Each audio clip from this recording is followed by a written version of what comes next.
Assalamualaikum warahmatullahi wabarakatuh. Saya Praska Oktaverina Putri dan teman saya Syahda Konita akan mempresentasikan tentang penerapan model pembelajaran IPS di Madrasah Ibtidaiyah. Model pembelajaran pemerolehan konsep. Pertama, guru menyajikan data kepada siswa. Setiap data merupakan contoh dan bukan contoh yang terpisah. Dalam data tersebut berupa peristiwa, orang, objek, cerita, dan lain-lain. Siswa diberitahu bahwa dalam daftar data yang disajikan terdapat beberapa data yang memiliki kesamaan. Mereka diminta untuk memberi nama konsep tersebut dan menjelaskan definisi konsep berdasarkan ciri-cirinya. Tahap kedua, siswa menguji perolehan konsep mereka. Pertama dengan cara mengidentifikasi contoh tambahan lain yang mengacu pada konsep tersebut, atau kedua dengan memunculkan contoh mereka sendiri. Setelah itu, guru mengonfirmasikan kebenaran dari dugaan siswanya terhadap konsep tersebut dan meminta mereka untuk merevisi konsep yang masih kurang tepat. Tahap ketiga, mengajak siswa untuk menganalisis atau mendiskusikan strategi sampai mereka dapat memperoleh konsep tersebut. Dalam keadaan sebenarnya, pasti penelusuran konsep yang mereka lakukan berbeda-beda. Ada yang memulai dari umum, ada yang memulai dari khusus, dan lain-lain.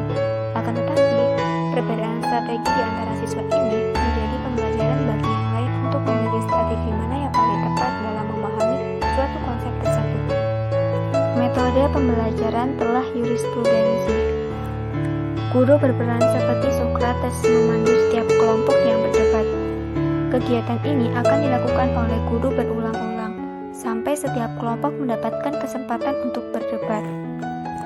Menyampaikan materi yang kemudian dilanjutkan dengan penyampaian teknis pembelajaran, yang dalam hal ini penyampaian sintak model pembelajaran yang telah diterapkan dalam pembelajaran tersebut. Memutar suatu video mengenai masalah yang akan diperdebatkan, menggunakan video sebagai alat bantu selain artikel yang dicari siswa, membantu siswa dalam menganalisis fakta-fakta yang ditemukan. Setelah setiap kelompok telah mendapatkan kesempatan berdebat, kemudian guru bertanya kembali kepada siswa mengenai posisi atau sikap mengenai masalah yang diperdebatkan. Model pembelajaran bermain peran. Yang pertama, pemanasan atau warming up.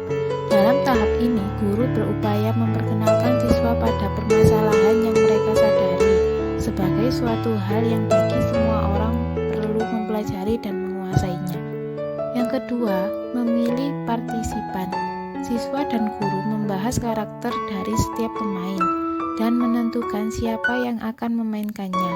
Dalam pemilihan ini, guru dapat memilih siswa yang sesuai untuk memainkannya, atau siswa sendiri yang mengusulkan akan memainkan siapa dan mendeskripsikan peran-perannya.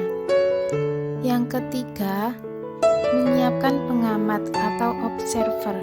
Guru menunjuk beberapa siswa sebagai pengamat. Namun demikian, penting untuk dicatat bahwa pengamat di sini harus juga terlibat aktif dalam permainan peran. Untuk itu, walaupun mereka ditugaskan sebagai pengamat, guru sebaiknya memberikan tugas peran terhadap mereka agar dapat terlibat aktif dalam permainan tersebut.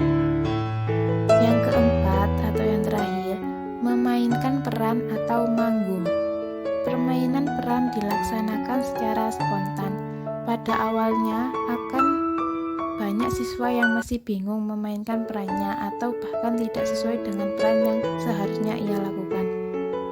Bahkan mungkin ada yang memainkan peran yang bukan perannya. Jika pemain peran sudah terlalu jauh keluar dari jalur, guru dapat menghentikan untuk segera masuk ke langkah berikutnya.